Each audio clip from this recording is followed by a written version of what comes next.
आकर्षण की बात नहीं है भाई। कोई भी इशू रहता है तो स्वाभाविक है सरकार से लोग मांग करेगा और सरकार जरूर उसको निरपेक्ष रूप से देखती है कि क्या सही है क्या गलत है। और ख़ास करके टीचर बहाली में शायद देश में इतना बहाली तो कहीं नहीं हुआ है। बिहार में शिक्षक अभ्यर्थियों का आंदोलन लगातार चर्चा में है। 25 अगस्त को पटना में शिक्षक अभ्यर्थियों के प्रदर्शन के बीच केंद्रीय मंत्री चिराग पासवान भी धरना स्थल पहुंचे थे और बाद में उन्होंने मुख्यमंत्री से मुलाकात कर अभ्यर्थियों की मांगों को उनके सामने रखा था। इसी पूरे मामले पर जेडीयू के राष्ट्रीय कार्यकारी अध्यक्ष संजय कुमार झा का अब बड़ा बयान सामने आया है। जब उनसे पूछा गया कि आखिर शिक्षक अभ्यर्थी इतने आक्रोशित क्यों है और परीक्षा पैटर्न में बदलाव को लेकर उनकी नाराजगी को सरकार किस तरह देख रही है, तो संजय कुमार झा ने कहा कि इसे आक्रोश के तौर पर देखने की जरूरत नहीं है। उन्होंने कहा कि जब भी कोई मुद्दा होता है तो लोग स्वाभाविक रूप से सरकार से अपनी मांग रखते हैं और सरकार निष्पक्ष तरीके से यह देखती है कि क्या सही है और क्या गलत। संजय झा ने बिहार में हुई शिक्षक बहाली का जिक्र करते हुए कहा कि शायद देश में कहीं इतनी बड़ी संख्या में शिक्षकों की बहाली नहीं हुई है। उन्होंने कहा कि मुख्यमंत्री नीतीश कुमार लंबे समय से शिक्षक बहाली को लेकर काम किया है और बीपीएससी के माध्यम से भी बड़ी संख्या में शिक्षकों की नियुक्ति हुई है। संजय झा ने तो यहाँ तक कह दिया कि उन्होंने ऐसे कई शिक्षक मिले हैं जो इंजीनियरिंग और आईआईटी जैसी संस्थानों से पढ़े हुए हैं और शिक्षक की नौकरी में आए हैं। लेकिन इसके बाद संजय झा ने आंदोलन को लेकर एक सवाल खड़ा कर दिया। उन्होंने कहा कि उनको छात्र वो तो कहाँ समझ में आता है, छात्र से क्या लेना देना है उनको। यानी संजय झा का इशारा उन लोगों की तरफ था जो शिक्षक अभ्यर्थियों के मुद्दे को लेकर सवाल उठा रहे हैं। उन्होंने आगे बिहार में शिक्षा के क्षेत्र में नीतीश कुमार के कामों का जिक्र किया। संजय झा ने कहा कि स्कूल में बच्चों और खासकर लड़कियों के ड्रॉप आउट को कम करने के लिए साइकिल योजना, ड्रेस और बच्चों को स्कूल तक पहुंचाने जैसी योजनाओं पर काम हुआ। उन्होंने गरीब परिवार के बच्चों को स्कूल तक पहुंचाने के लिए टोला सेवक जैसी व्यवस्था का भी जिक्र किया।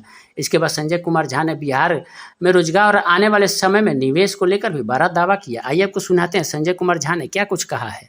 आकर्षण की बात नहीं है भाई। कोई भी इशू रहता है तो स्वाभाविक है सरकार से लोग मांग करेगा और सरकार जरूर उसको निरपेक्ष रूप से देखती है कि क्या सही है क्या गलत है। और ख़ास करके टीचर बहाली में शायद देश में इतना बहाली तो कहीं नहीं हुआ है।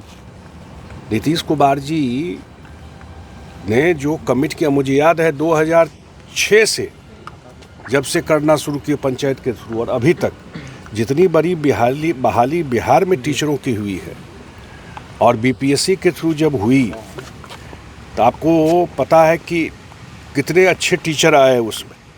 हमको तो बहुत टीचर ऐसे मिले जो इंजीनियरिंग किए हुए हैं, आईआईटी के थे, वो लोग टीचर के जॉब में आ गए यहाँ पर।